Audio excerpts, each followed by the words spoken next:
The Superloop for London is a series of 10 express bus routes that create a massive circle around various residential and central areas in London, connecting areas such as Heathrow Airport towards Croydon and up towards the centre of London.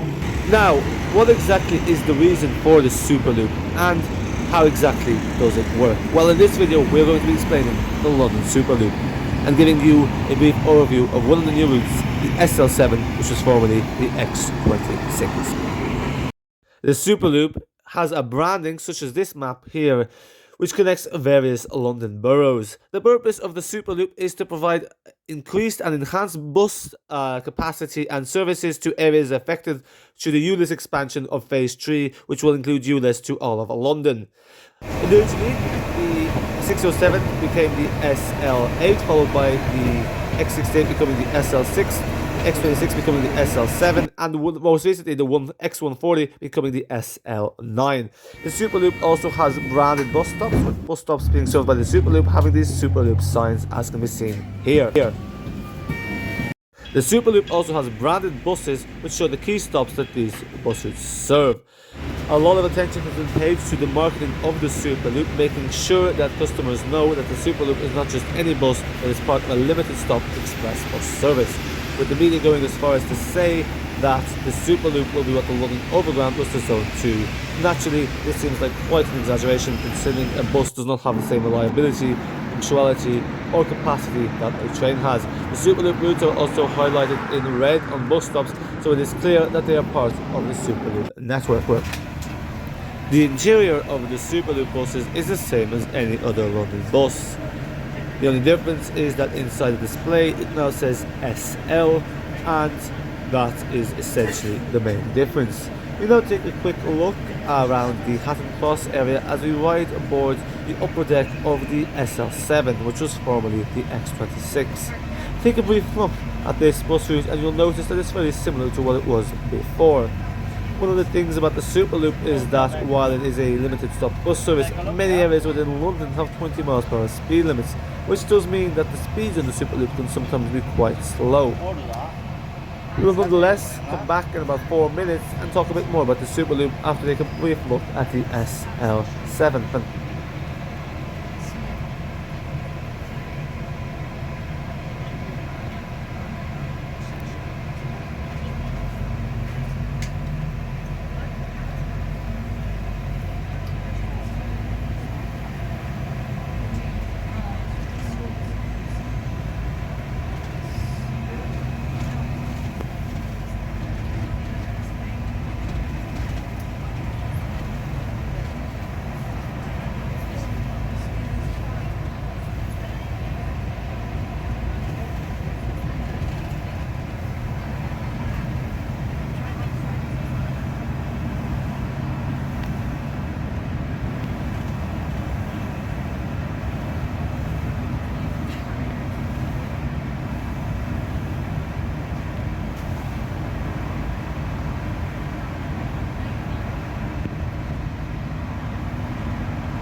After taking a brief look at the SL7, we can see that whilst we have seen the renaming of some bus routes, essentially some of the things remain the same.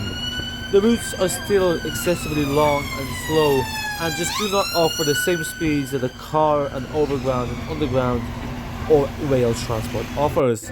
The buses still get stuck in roadworks and traffic jams, as you can see here, and the SL7 still takes 2 hours to complete a journey, which is twice as long as it would take to complete the journey by car and significantly longer than it would take to complete the journey by train or rail.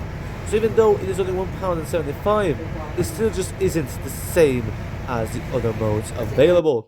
Another thing to note is that whilst they have repainted some of the buses, it is still the same old diesel buses that are being used on routes like the SL7. 12 to 14-year-old Gemini 2s are being used on these routes, which again questions the whole ultra-low emission zone when we are still using diesel public transport, which exactly are not great for the air quality. Now we can see even some of the buses have not yet been repainted, but they will be repainted. But even a new repaint is not necessarily going to improve the bus network substantially. Ultimately, the Superloop is a nice addition to adding connectivity to London, and limited stop routes are a good bonus. However, you need faster speeds and bus lanes and priority rather than roadworks and going through roads with low speed limits, which will just slow the buses down and make them not very quick or efficient in travelling long distances between the zones. Ultimately, this following picture sums it up. It may have a new livery, but at the end of the day, it is still the same old X26. In order for London to have a truly meaningful transport system that's going to get people away from their cars in areas that are not served by rail, we need to have a lowering of fares and increased focus on proper, meaningful transport.